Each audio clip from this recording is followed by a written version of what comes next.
আজি বনাম শুকান বগৰীৰ আচাৰ। মই বগৰীখিনি ৰেডি কৰি ৰাখিছোঁ, ঠাৰিখিনিও এৰুৱাই ৰাখিছোঁ। আৰু এই বগৰীৰ শুকান আচাৰত আৰু কেঁচা আচাৰটো বেলেগ হয়। আৰু এই শুকান আচাৰটো বনালে হয় গুড় দি নহ'লে চেনি দি বনাব লাগে। গুড় দি বনালেই বেছি ভাল হয়। মই পূৰা পাতলা পাতলা যে এটা ঠাৰি থাকে যে সেইখিনি গোটেইখিনি এৰুৱাই ৰাখিছোঁ। দুই এটা বাকী আছে, এইখিনি মই ৰেডি কৰি জাষ্ট ৰাখিছোঁ। এতিয়া মই এই শুকান বগৰীৰ আচাৰত কি মছলা দিব লাগে অলপ অলপকৈ এখন টেৱাত ৰেডি কৰি লৈছোঁ। শুকান জলকীয়াৰ গুড়ি দিম যিহেতুকে, সেইকাৰণে মই 5-6টামান শুকান জলকীয়া লৈছোঁ। ইয়াতে লৈছোঁ পান মছলা, একদম নামমাত্ৰ জিৰা,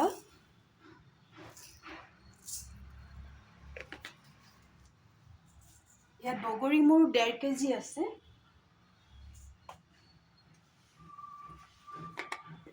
আৰু ইয়াতে দি দিম অকণমান ক'লা জিৰা,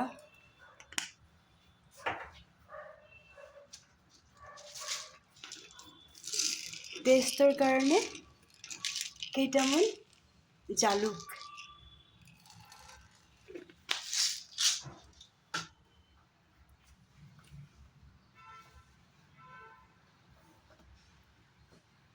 আৰু এটা বস্তু দিম, এইটোতে ফ্লেভাৰটো খুব বেছি ভাল হয়, অকণমান আজৱাইন।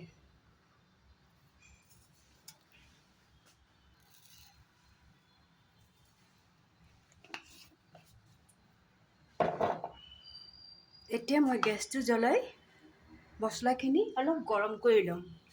বেছিকৈ ভাজিব নালাগে, অলপ গৰম কৰি ল'লেই হয়। ইয়াত দেখিছোঁ মই পান মছলাৰ পৰিমাণটো অলপ কম হৈ আছে। এইটোৱে বেছিকৈ দিব লাগে শুকান বগৰী আচাৰ বনালে। এইটো জ্বলা আৰু মিঠা আচাৰ হ'ব। পান মছলা আৰু অকণমান দি দিলোঁ।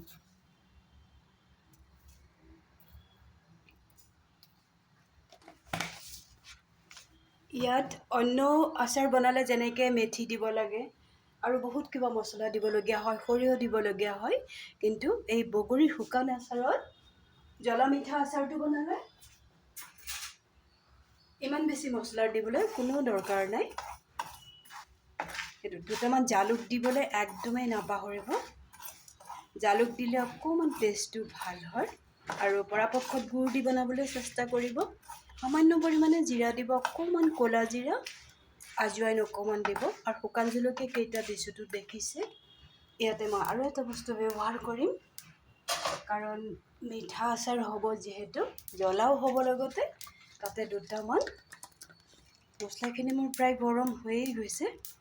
2টামান এলাচি দি দিম। 2টা মানে মই ইয়াতে 5-6টা এলাচি দিছোঁ। প্ৰায় গৰম হৈ গৈছে আৰু বেছি সময় হেৰি নকৰোঁ মই। এই গৰম টেৱাখনতেই অলপ সময় লৰাই ৰাখিম। আৰু এইখিনি মছলা মই ঠাণ্ডাও কৰি ল'ম।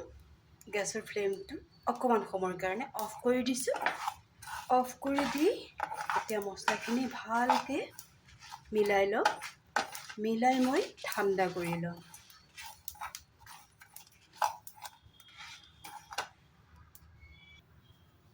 এতিয়া গেছটো আকৌ জ্বলাই দিম। গেছটো জ্বলাই দি মই শুকান বগৰীখিনি ভালকৈ পানীত অলপ সময় গৰম কৰি লওঁ। আৰু কেইটামান বগৰী বাকী আছে, এইখিনি মই পানীত দি দিম। পানীত ভালকৈ ভিজাই ল'ব লাগিব। পানীত ভালকৈ অলপ কুহুমীয়া গৰম হ'লেই হ'ব, খুব বেছি একদম উতলাব নালাগে। আস্তে আস্তে বগৰীখিনিও ফুলি আহিব। তেতিয়া বগৰীখিনি যেতিয়া কোমল হৈ যাব, কোমল হৈ গ'লে এনেকৈ দুফাল দুফাল কৰি দিলে ইয়াৰ ভিতৰত গুড় মছলা চব সোমাব পাৰিব। এনেকৈ মই কিছু সময় গৰম কৰি ৰাখিম। মছলাখিনি ঠাণ্ডা হৈ গৈছে। এই মছলাখিনি মই আধা বটা কৰি ল'ম। এইফালে মোৰ বগৰীখিনিও প্ৰায় ৰেডি হৈছে, অলপ ঠাণ্ডা হওক। এই ভাগতে মছলাখিনি ৰেডি কৰি ল'ম।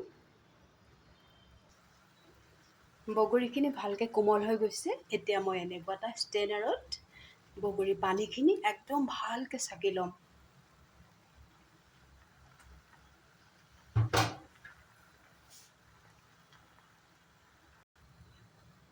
ইয়াতে মই আধা কেজি গুড় দিছোঁ। গুড়খিনি ভালকৈ পাগ হ'বলৈ দিম।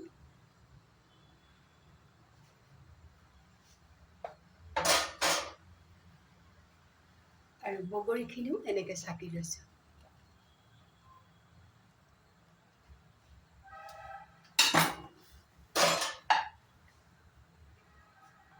গুড়খিনি ভালকৈ পাগ হওক।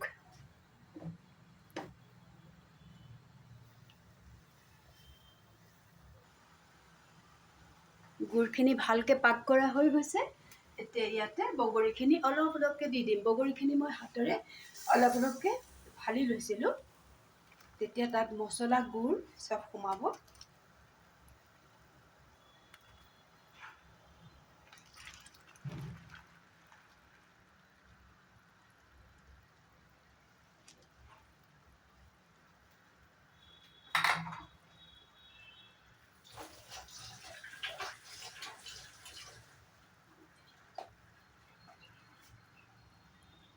এতিয়া ইয়াতে অলপ নিমখ দি দিম, হিচাপ মতে, খুব বেছি নহয়।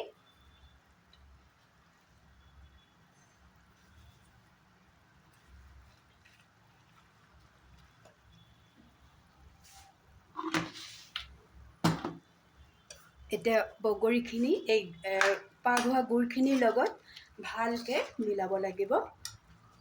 এই 5 মিনিটৰ নিচিনা মিলাব লাগিব। তাৰপিছত আকৌ কি কৰি আছোঁ মই দেখুৱাই দিম। ইয়াত কিন্তু কোনো তেলৰ দৰকাৰ নপৰে। এইখিনি এনেকৈ বনাব লাগিব। এইখিনি শুকাওঁতে শুকাওঁতে গোটেই একদম দিব।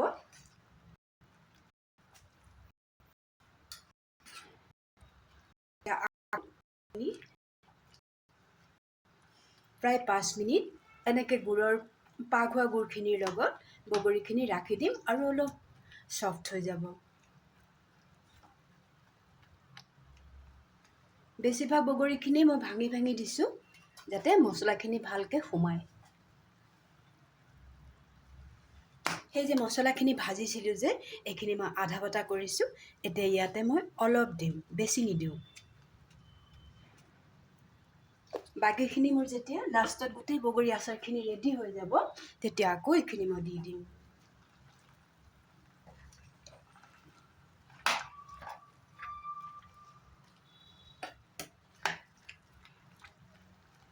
এই সময়টোতে গেছৰ ফ্লেমটো অলপ কমাই দিম। কমাই দি কিছু সময় ঢাকি ৰাখিম।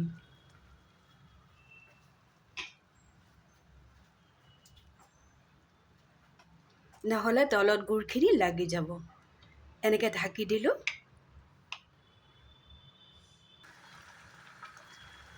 এতিয়া ইয়াতে দি দিম অলপ জলকীয়াৰ গুড়ি।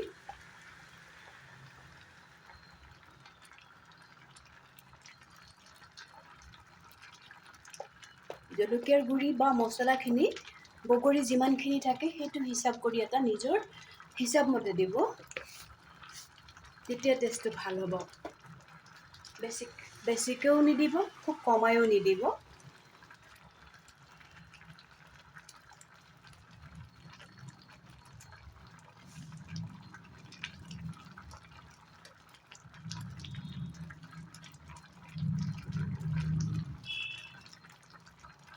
এনেকুৱা অৱস্থাত ইয়াতে ভিনিগাৰ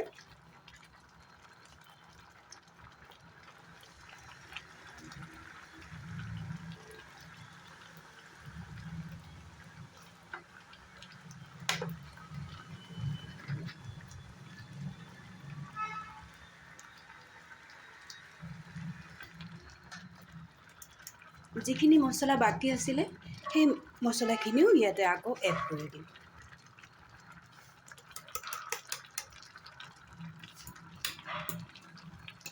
আৰু ইয়াত একো মছলা দিবলগীয়া নাই। মই প্ৰথমতে যি মছলা ভাজিছিলোঁ সেইখিনি মছলাই গুড়া কৰি দিলোঁ। একেবাৰে মিহি পাউডাৰ কৰিবৰ দৰকাৰ নাই। আধা বাটা কৰি দিলে আচাৰখিনি খাবলৈও ভাল লাগে, দেখাতো ভাল লাগে।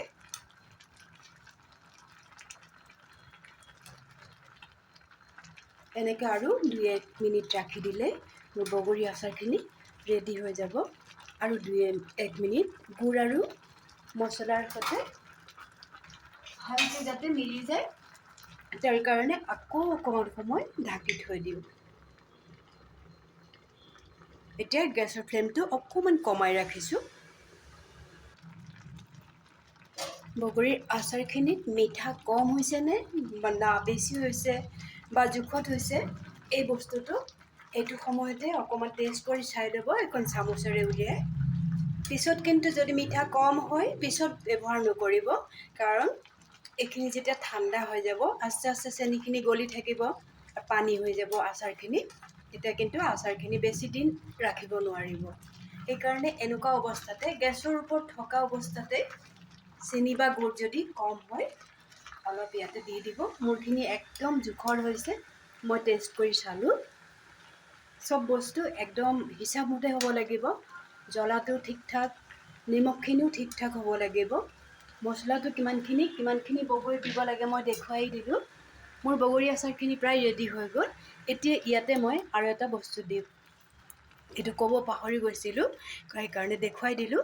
খালী পাণ মছলা অলপ ভাজি পেলাই গুড়ি কৰি দিছোঁ। এইটো দিয়াৰ পিছতে মই গেছৰ ফ্লেমটো অফ কৰি দিম আৰু ভালকৈ মিলাই দিম।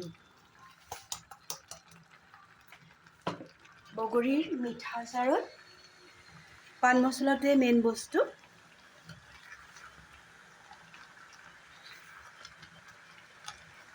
এইখিনি যেতিয়া আস্তে আস্তে ঠাণ্ডা হৈ যাব মই এটা আইনাৰ বৈয়ামত ৰাখিম। আইনাৰ বৈয়ামটো মই আগৰ পৰাই ধুই পেলাই ভালকৈ ভিতৰটো শুকুৱাই মুচি ৰাখিছোঁ। প্লাষ্টিকৰ বৈয়ামত আচাৰ ভুলতো নাৰাখিব। আগৰ আচাৰবিলাক বনাওঁতেও মই আপোনালোকক কৈছোঁ, এতিয়াও আকৌ মনত পেলাই দিলোঁ। আৰু যেতিয়া বটলটোত আচাৰ ভৰাব তাত অকণমান পাতলা কাপোৰত ভিনিগাৰ লগাই যে বটলটোৰ ভিতৰটো আকৌ মুচি ল'ব। কেতিয়াও ইয়াত ফাংগাছ নালাগে আৰু বহুত দিন ৰাখি খাব পাৰিব, আচাৰখিনি নষ্ট হৈও নাযায়। আচাৰ ৰেডি হৈ গ'ল।